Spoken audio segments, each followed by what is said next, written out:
this up, got the microphone.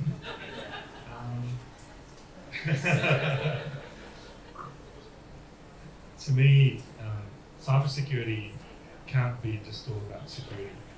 So the first thing you have to do is work out where you're working, what that organisation does, what are the drivers that make that organisation successful, and then security has to work through those processes and procedures and embed some rigour around it. And you as a security professional have to be a good communicator to explain why it's important to also consider this area for your business. So over the years, the conversation I think has become a little bit easier. It was before like selling insurance, things that people didn't hear about or didn't see, and you're trying to say, oh, this is really important, we should do something about it. And it was more like selling insurance because people just didn't get it. But now more and more you hear in the media that yet another organisation has suffered a major attack, their operations have stopped, their financials in dire straits, they've lost a couple of executives. All those things are real and people hear it and now become more aware of it. The challenge is how you explain it and you don't say the sky's falling, but here are some practical things that we can do. And instead of boring you with exactly what cybersecurity is, I think that to me is what helps me be successful and the places I work for be successful. I had the opportunity to hear Craig Bellamy speak, and as a coach, I wasn't really sure what I would take away. But one thing he said about why the Melbourne Storm won football games consistently was they were the best defensive team on the park. More so than attack, they were the best defensive team, and that gave them an edge. But he talked about the hard work involved in being the best defensive team, and it was essentially practicing the drills and doing them 100% right every time. And a lot of cybersecurity is about hygiene. When you're talking about it from a technology perspective, it's just doing some things that theoretically should be common sense and doing them consistently, repetitiously. Where I think cybersecurity is often overlooked is the psychological side of it, human behaviours, why people behave in certain ways. And I know there's a lot of talk about humans being the weakest link, and there's some truth to that. So drilling into understanding why people behave in the way they can. Because often the right solution from a security perspective is not actually a technical one, it could be a simple business process change. And I think one of the risks we run is we always look for the technical silver bullet to the problem when sometimes there's a simple conversation that can be had with a business leader that talks through risk and some subtle changes. So that's kind of where I see cybersecurity is it's a two-sided coin a little bit. Very similar in terms of what the other two have spoken about. For me, cybersecurity is really all about risk management because, with risk management, you look at things that can go wrong, you look at what controls you have in place, you look at how much you can tolerate, really, in terms of impact, how much you're willing to accept. Cybersecurity is kind of like that because there's a lot in cybersecurity. You can't just do cybersecurity in a day, a month, a year, or even a decade sometimes. So it sometimes comes down to prioritization. So for me, cybersecurity is really a risk conversation around where to focus and what you're going to do about it, which ones you're going to prioritize. What it protects really is whatever you hold most dear. That should be what it protects. And then I think the reason why it is so important is because it is so hard to get right. But when you get it wrong, it is so bad. It can be so bad. So that's for me. They've said everything that I had to say, but let's try. So I have a history of presenting to board of directors, including those board of directors where they all end rows full of stars and looks like a constellation in your next sheet. And as he said,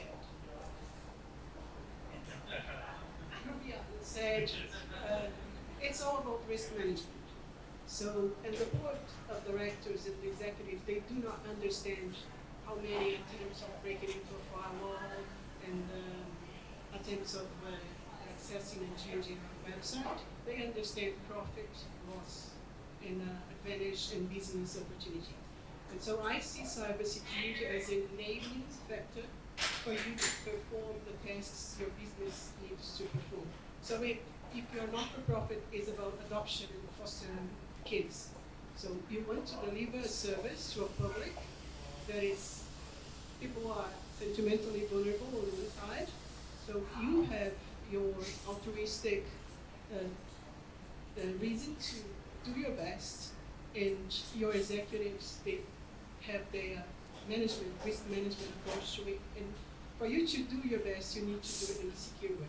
So how cybersecurity enables you to do this? By delivering confidentiality, integrity, and availability. The systems need to be up, the data needs to be protected, and not all information that is relevant should be altered or changed, so you can actually deliver the service you are proposing. And that's and it's not a hindering factor. When you go back and try to implement cybersecurity is not there to say no, it's there to say yes. And if someone comes with a approach to you and you say this is not a safe way, let's give them a safe way. And hopefully the safe way is going to be the easiest way. And then for that you have endorsement from the executives, and then you have commitment and a bunch of policies, procedures, and standards that you can actually act on.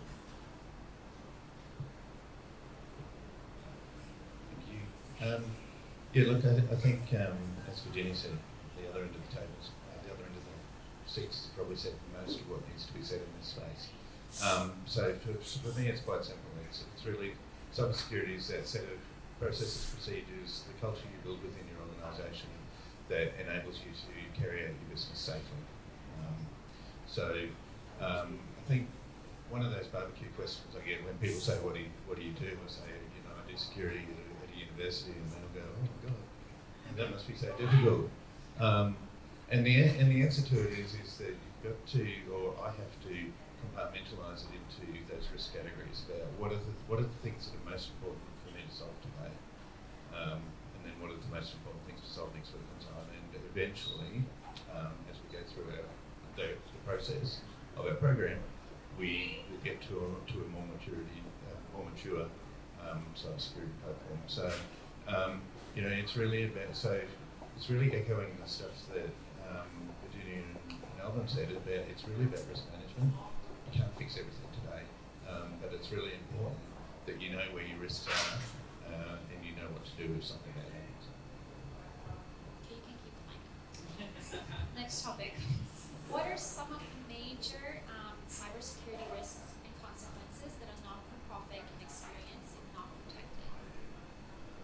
Good to go first on this one. Look, I think we've all seen the news in the last week or so of the impact of ransomware attacks. We know of a private hospital provider that's working on paper at the moment, as far as I know, as a result of a ransomware attack. So the ransomware actors are becoming smarter about how they deliver their payloads into organisations, and they're also getting smarter in their mode of operation. So, a few years ago, ransomware attacks was everything got encrypted, you had to get a key, or you went to your backups, and then everybody improved doing their backups. So they kind of worked out that, well, we need to do something else. So now the mode is something like come in and steal a whole lot of data and say, if you don't pay the ransom, we won't give you your data back, or we'll expose that data publicly. So ransomware for me is the big one at the moment. Other things we see in our environment is credential theft as well. And often it's being used to get access to payroll systems, so they deliver payroll. And the third one being the invoice fraud stuff that we've all heard about, and impersonation of emails to enable invoice fraud is they're probably the big three for me. So risk management and incident incident response is my baby. I've responded to incident things like base invasion with fire, nuclear contamination, and then migrated to cybersecurity. So I would like to talk a little bit about the big risks being the conceptual risks. So first largest risk, it's you not having the risk registered, not acknowledging the risks there. So the largest risk is not knowing the risk. The second largest risk is assurance. Is you acknowledge the risk, you put a control in place, but you never go back to make sure that control is still effective. So there's assurance risk. And the third one is the inconsistency risk. You acknowledge the risk, you write a process, a policy, but you never actually implement what those documents are saying. So the auditor comes and you show the paper and everyone is happy, but that's not translating the reality. So your policies and your real world life are not in mind. And then this will enable several other risks. I consider the risk of a bad incident response, a bad incident restore is critical because you are hacked and you are not prepared to be hacked. You don't know what to do. Next step, communication, escalation, mitigation, and then you might get hacked next month again if you didn't restore well. There are other risks like non-compliance. The government, your vendors, regulators, they demand you to be compliant, and you just ignore that. So you're hacked, and on top of that, you're fined, and the fine can be huge, and so on and so forth. And then there's all the social-based things, phishing, and social engineering, and the CEO fraud. They're very relevant. But I think the conceptual are the first ones we should be looking at, because all the others are going to be eventuation of those conceptual goals. If we do the foundation, if you do the basics right, you're going to be covered for all the others. Just adding to that, because there's already quite a range of sort of different answers there, from all the conceptual to the technical. I would support what Rob said about some of the more relevant cybersecurity threats out there do relate to some of the more indiscriminate attacks, ransomware, what we would call in the industry as e-crime. That is difficult because you might not think you would be a target, but in reality, everyone is a target. Everyone who is vulnerable could be a target. I'm also supportive of what Virginia said there about how do you then even begin to defend against that? Because ransomware is business. There is a whole supply chain around it. So how do you start defending against that? Well, you have to not be complacent, and you have to not be ignorant with what are the actual risks facing your organization. So that's probably, I guess, trying to marry the two answers there. But yeah, and then when you start looking into those questions, then hopefully you get a better understanding of what is the most important asset for your organization that you need to protect. Is it simply the continuity of your service? Is it the information of the people that you serve, the information of the staff that you employ? The answer will be different for everyone, but it needs to be driven by, I guess, your organization's profile. Likewise, I don't have too much to add. One thing, just picking up on one thing that Virginia said around incident response is, in often cases, when we're talking about the human whose information might have been impacted by a cyber breach, being your customers or the people that consume your services, in many cases, if the incident doesn't cause them some kind of harm, the incident response process can. So being really empathetic and solid around how incident response processes actually work, I think that is a key threat that faces businesses, because security incidents are unfortunately inevitable. We see this when we see, defence departments of the biggest nations on the planet being compromised. But handling an incident with empathy and putting the customer or the impacted party at the centre of that is a really crucial component for how you manage security. And so being trained in how to manage a crisis is a really important thing, because security incidents can be quite emotional for a lot of people and very, very stressful. So having a well-practiced process for managing security incidents and making sure that if something does go wrong, you have people you can reach out to that can support you through that process, and there is a lot of people that will jump and help, is, I think, probably one of the most important things. It's hard being last. Anyway, I think, yeah, I agree with everything that's been said. Just to add from a different lens, as a business operator, how do you do this? Where do you start? So if you are running a business, you've just been given some funding to kickstart a new initiative, and you're building it from the ground up, what do you look for? I think the first thing I would do is look at, okay, what am I delivering? Who am I delivering that to? What information am I gathering and holding to do that? Where does that information live? And who have I got working on that information and systems that hold that information? And if you understand that business process, then you can start working out what Virginia was talking about, the risks. Like, okay, I've got this key information about my stakeholders. This is how I run the business internally. These are the applications or the technology I'm using to hold that information and move it around. Here are my suppliers. Now I need to set it all up. And you may come to the conclusion that you need some of that information or support externally, because you can't hire a big team with the funding that we've got. So then you need someone to manage that information for you. You end up having to hire a managed service provider to hold your IT, your technology, your information. And then they deliver that service to keep it supported. So if you have an incident, they're the ones jumping on it, not you. But have you got a good enough agreement that captures all that? And that starts from the risk. So to reiterate, start off from your business plan, identify the risks, identify who's going to help, and putting the security in place along those steps. Perfect. If a not-for-profit does not have a security posture set up, what are the first steps to getting it started?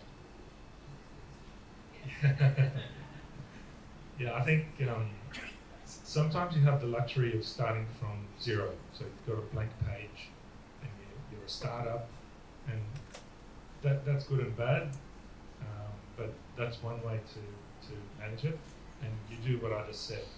Most of the time you walk in, it's already been operating for 3 or 4 years, and you've had a number of other people there who've, I was going to say meddled, but had a go at doing it differently.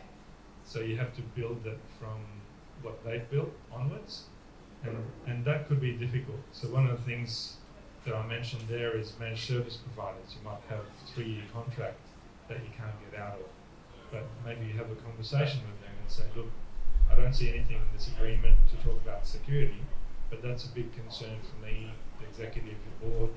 So what can we do to start putting some things in place? And if you can't help me, I'll need to go and get some help from somewhere else.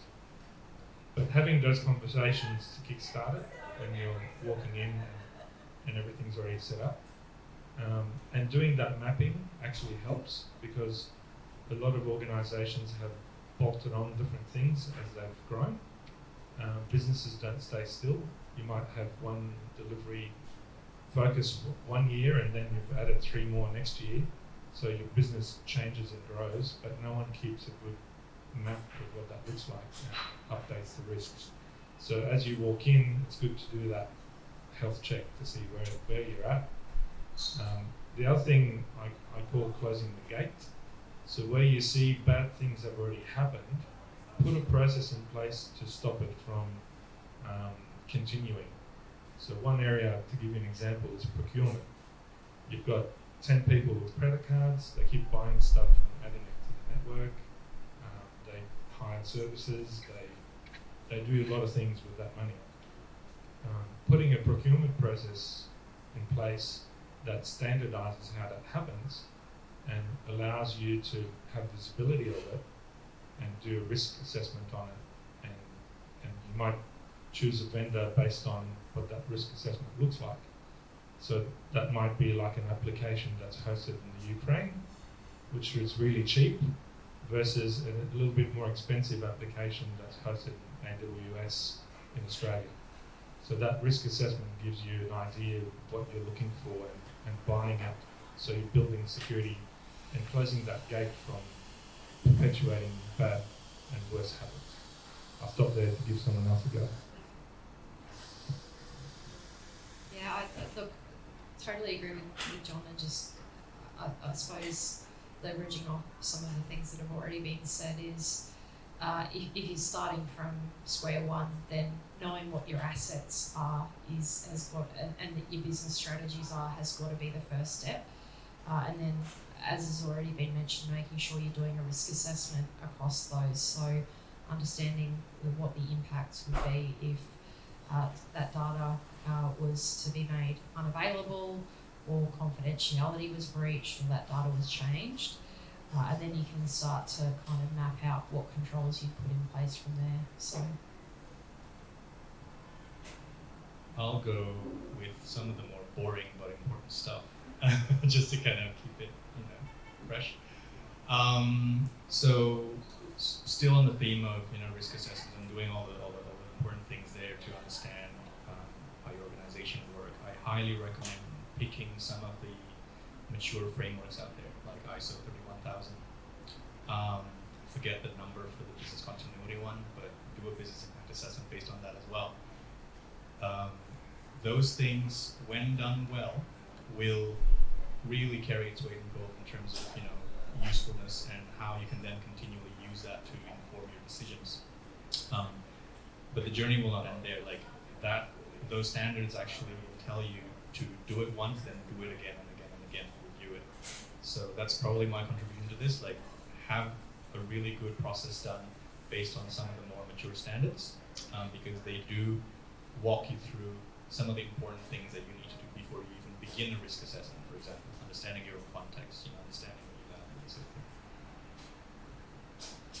We're going to have the double seven approach to that. I give up those things. So when you talk about ISO, NIST, CISP, SAPSA, all those certifications that a security specialist must have, they all agree in one aspect. Everything is going to fail if you don't have senior executives endorse it. First of all, get a big player to endorse you, to support you, and then you need to communicate.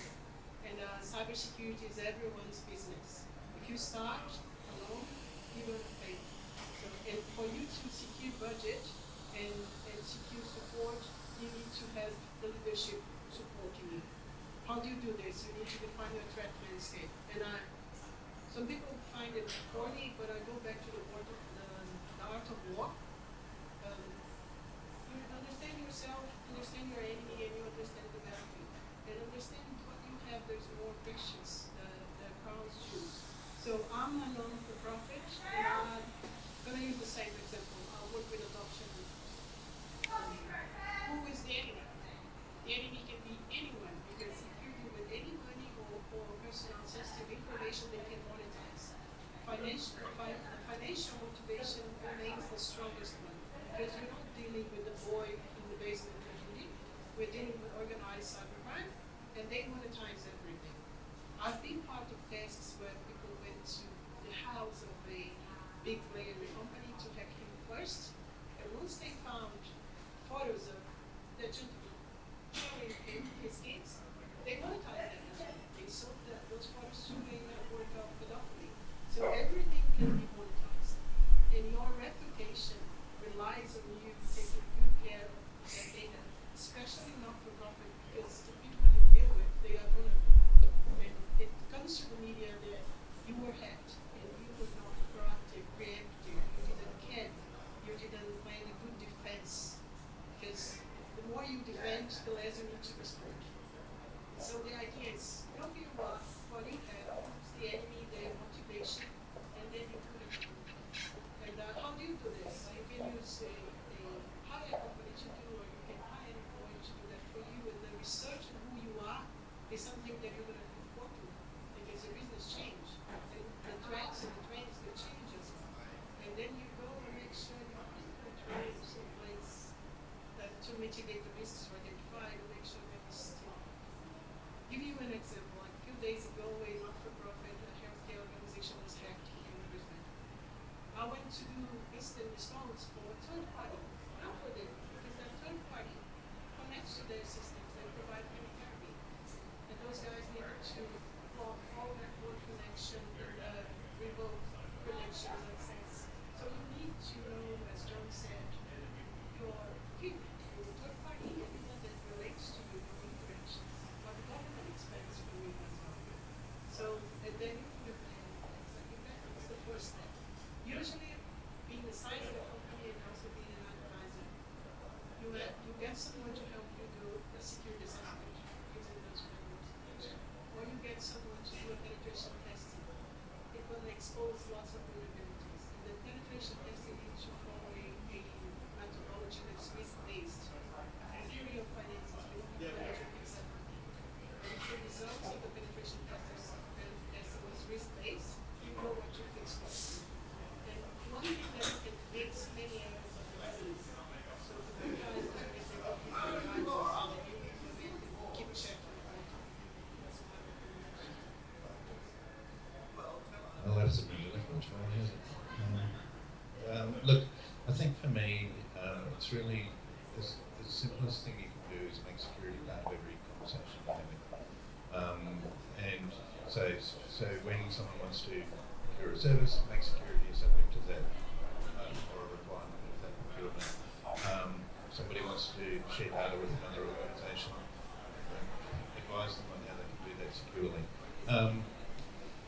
I think the question around frameworks is an interesting one for me, because I think in our sector we have a number of them for a number of different things, and we just need to be really careful that we're not treating the framework as the ceiling, as high as we have to go.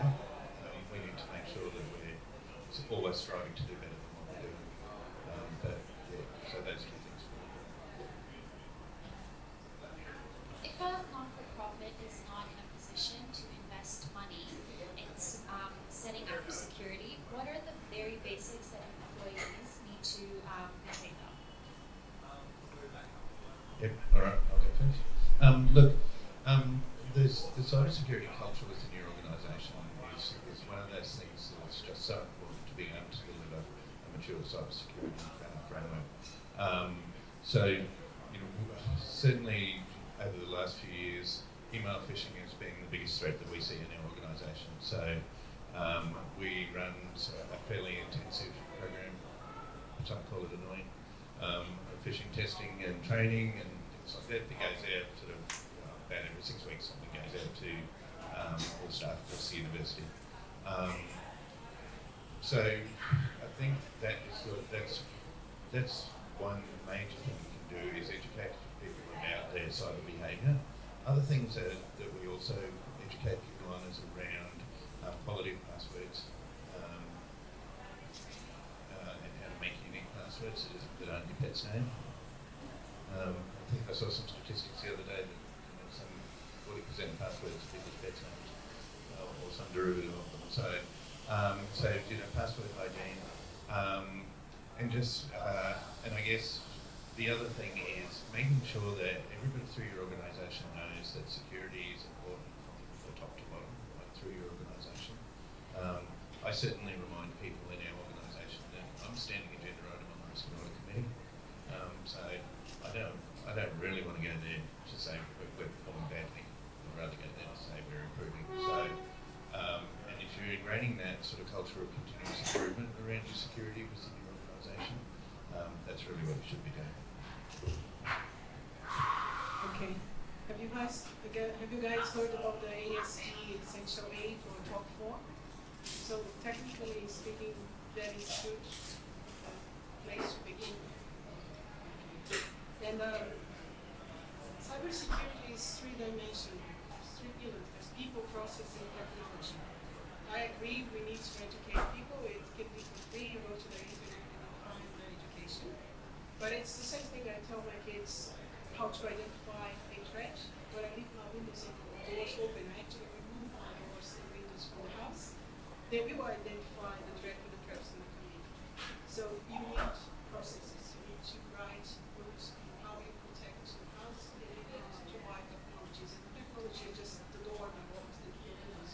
So if you have no money to do anything else, I would recommend do patch management. Because then you will identify your vulnerabilities and you will fix them. You go to the news today and you learn that the company was hacked last week because they didn't patch the system. Go and patch it. Have a patch program.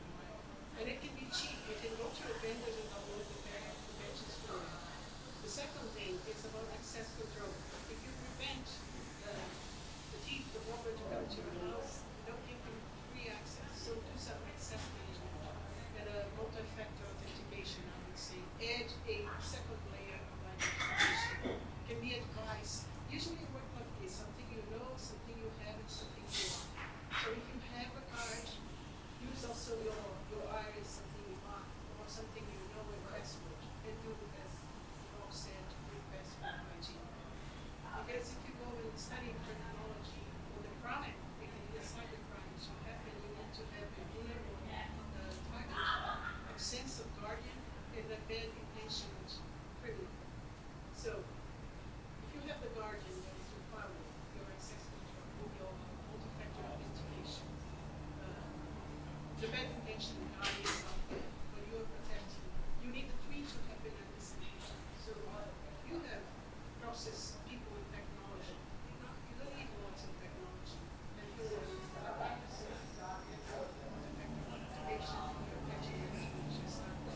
and this is already tasks inside the security program. Very quickly, the risk management is putting in place, but the money is limited. You're going to gain yourself time to run your people security to go managers. But start with those factors. And a culture that changes and learn and they appreciate and they want to be champions for cybersecurity risk management. Just following on that, I think it's really good to try and start using analogies as well to kind of help teach some of the people about cybersecurity. But one thing I will say is for employees to really get cybersecurity supported, sometimes you'll have to personalize it. So simply telling them, okay, let's say we're not talking about the organization. Let's just talk about you and what you care about the most. When you talk about password management, you can tell them that think about how many websites you've been to and where you had to sign up. Surely that's a challenge for you personally. Use a password manager. It's really good. And be good about the master password as well. Don't give it away, that sort of thing, all the good stuff. But yeah, that's one way to manage it. But they can then personalize that concept for their own lives. And then when the organization is trying to do the same thing with the organization assets, that concept that translates. And similarly about patching, it sounds very kind of traditional and basic, but if you then personalize it, look, if you've got an iPhone, make sure you update the software when it tells you to update the software. That's what patch management really is. Keeping up to date with the software that you use. So I think personalizing some of these concepts and dealing with some of those really important things that was mentioned, access control, software being up to date and current, and also, I guess, the password management side of things. Those three would probably be my go-to.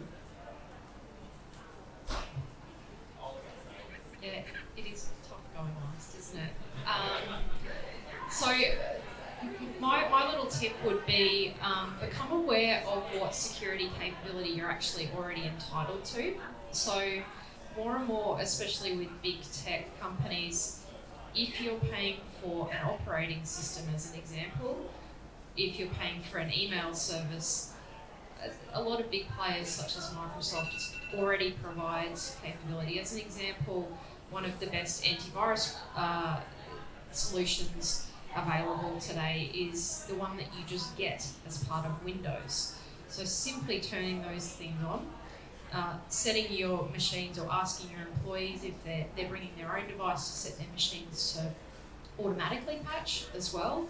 I know people don't like to do it. I certainly wander the halls and people are saying, oh, they're patching again, and you kind of put your head down and sort of rush off. But it is actually really important because in many cases, and Alvin was talking about the opportunistic threat and how everyone's a target.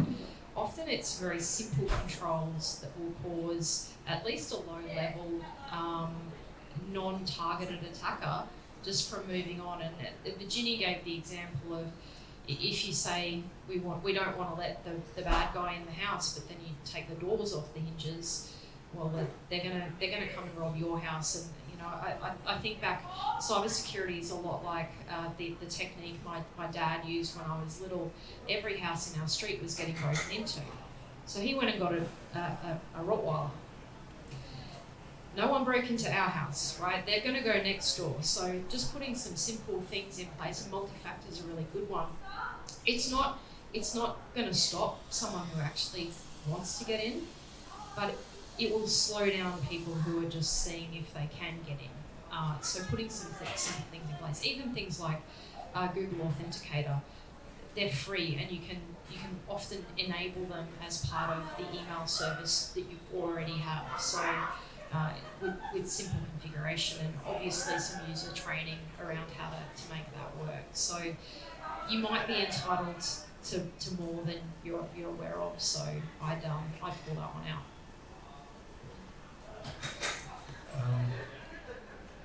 Agree with everything there. One thing to add from my perspective is having a good culture in the organisation, because all these things won't happen if you've got a resistant workforce, and if your executives don't do what they say that you need to do.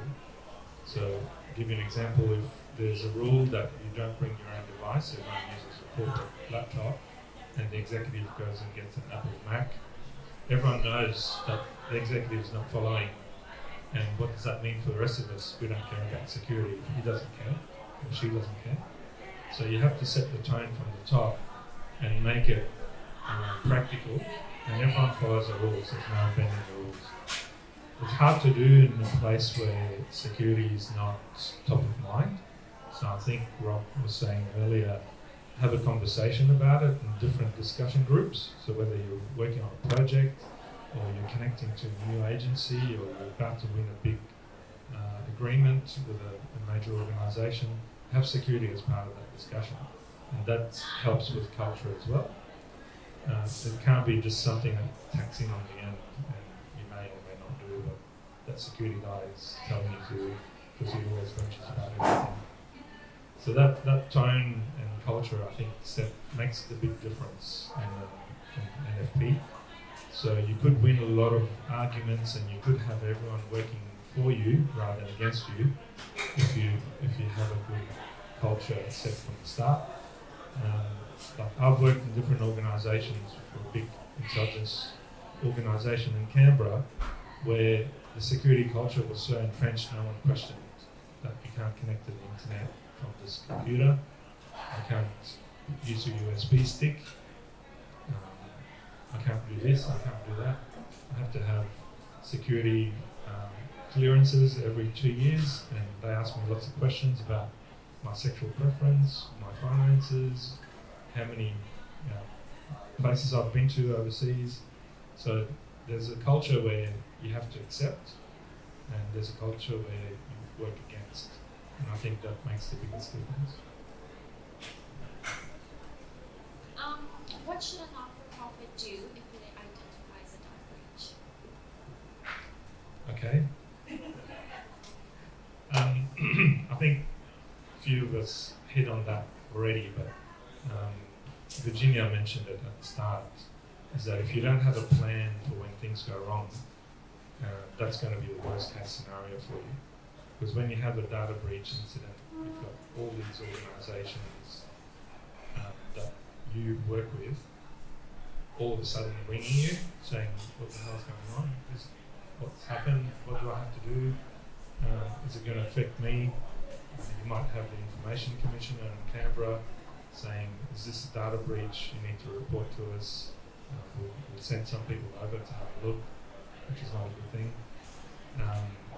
If you don't have that plan and if you don't know how to manage it internally and externally, you're going to have a really bad day. So the first thing to do is build a really good incident response plan, a communications plan, a stakeholder management plan. So when things go wrong, you just follow the plan.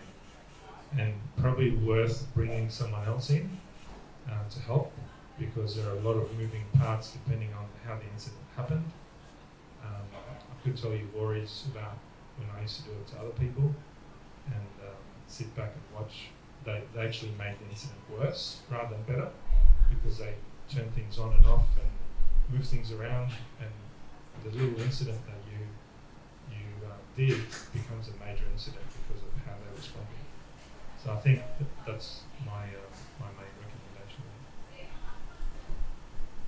Yeah, I think John's spot on, and I think to extend on that is knowing who you're going to call for help. Even in big organisations, if an incident occurs, typically you do get external experts in, and knowing that help is available is really important, and also knowing when to call them. There is also some federal resources such as the JCSC, which will theoretically be able to put you in touch with people to provide additional support. There's certs, and if you kind of loosely fit towards critical services for nationally, then the government's going to be interested in helping you out. I would imagine they not always as helpful with big business, but I think in the not-for-profit space you probably find a lot of people that are willing to jump in and help. So yeah, having a good plan around how you're going to respond and who you're going to reach out to, I think is fairly key. So one observation I've had in the various different data breaches as hit on mine is what type of organization actually survived it after they've been hit. And one of the indicators of success is if an organization shows that they're proactive, they're transparent, and they're willing to say what they're doing, what they're still trying to figure out, and continually provide those updates. They tend to fare better after the incident than those who didn't. So transparency and communication is probably one of the things that you could do to do damage control, because the damage has been done. Whether it's a headline or real data being lost or stolen. The other thing I would say as well is that look, it really depends on the data you're talking about. If there is any risk of personal harm with regards to data that was lost or breached, then organizations like ID Care can definitely help, because then they will take you through the entire end-to-end process. You kind of go, how do you then start even navigating this thing? How do you start even setting up a hotline, for example, for people who want to call in to find out if they're impacted and how they should be responding personally to the event. I don't know if you heard about this food bank in Utah end of last year. They had the data that was exfiltrated was the financial data of more than 10,000 donors. And those guys, they didn't feel compelled to donate anymore. And there was not a plan. And one thing that happens during the incident, I've stepped in many times for sanity check and for the proper incident response, is that the hacker is in there, but is that the final scope? Is that what they want? Because it might be just a smoke curtain to get you and your guys busy, and they hacking and exfiltrating data somewhere else. The system is unavailable, but that's not the end product. They want to steal your data. So having a good incident response plan, you're going to cover all those things, like what's the risk of escalation, lateral movement. Is that the final scope? Should we go like the sausage making cycle of intelligence collection? You collect and you go and assess, you might need to go back and collect again. It's not just one-off. And that every time you go from one phase like identification and analysis and mitigation, restoration, lessons learned, you go back and is that really the end of this phase? Have we mitigated, or the scope now is larger? Something that is also really important, IT people are not decision makers for incident response. Don't expect them to decide. We need to have in written an incident response plan with all the roles and responsibilities defined. I was doing incident response for a large law company in Sydney, and then the CEO stepped in and said, Virginia, should I buy Bitcoins? And then I asked her, are you going to buy Ethereum, Monero, and Ripples as well? Because you're going to keep getting hacked and paying if you don't have a good backup solution, and you best your backup your teams from old for if they are current, if you don't have a process in place, and every time you pay extra, the money goes to finance terrorism or pedophilia or other criminal activities. So the decision makers are executives or someone you're gonna call those persons the decision making on the incident response plan. Your incident response plan will educate everyone to not communicate on site. You need to have a strategic communication, the only ones who can talk to the media. You need to feel the pain of your clients, your partner, and go and tell them that you have identified that this is a need. The government, the banks, if it's a financial attack, the credit card brands, they will be more lenient on you for the practical expense for many years if you are transparent and not communicate well. But it's not everyone communicating. It's just you have specific roles for those things. So I think those are the highlights for those many years in response. Okay. Look, I think everybody's covered the malicious data breach pretty well. Having a plan around what you do if you've got the malicious act to steal your data. I think it's important to also consider the accidental data breaches that you have in your organisation. In a previous life, I had a situation where one service provider put a customer database in an FTP upload directory, and then it got transferred to another service provider. So there's totally accidental, nothing malicious about it. And there's been the other ones where somebody just accidentally emails out a file to a reply all or something like that. The bottom line is still that you need to have a plan on how you're going to deal with those, and you need to have a plan on assessing damage to the individuals that might be impacted. The other piece of advice I'd probably give is we went through an exercise in having a policy in our policies around whether we would pay ransoms or not. And being a university, we have a number of events where a ransom may need to be paid. It could be pretty well harm to a student or something like that as well. So we went through an exercise determining that, whether we would pay ransoms or not, or if there are any circumstances that we would. That's all. About paying the ransom, you already understand how against it. One thing that with the history of ransomware, the initial ones, those guys, they developed very good, highly sophisticated ransomware. They can encrypt your data and they can actually decrypt. But then other groups realized they could do the same thing, but they're using cyber weapons they call vipers. Those guys, they don't have the ability to decrypt your data. They will destroy it. And they will first exfiltrate it in clear decks for them to sell them times, and then they will destroy your data. And with Nick Elsmore, previous employee in Sydney, we called that company that told us we already paid $100,000, but those guys are not giving the data back. So we said you should have called us before. And so check all the risks related to paying this ransom. There's no guarantee you will get the money back. You don't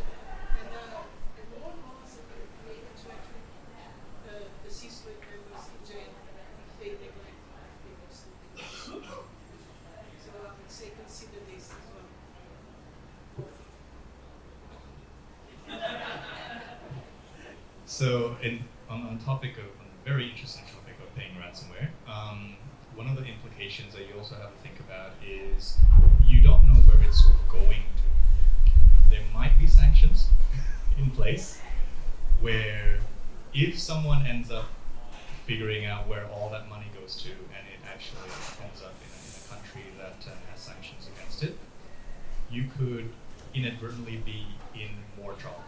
So also think about that involving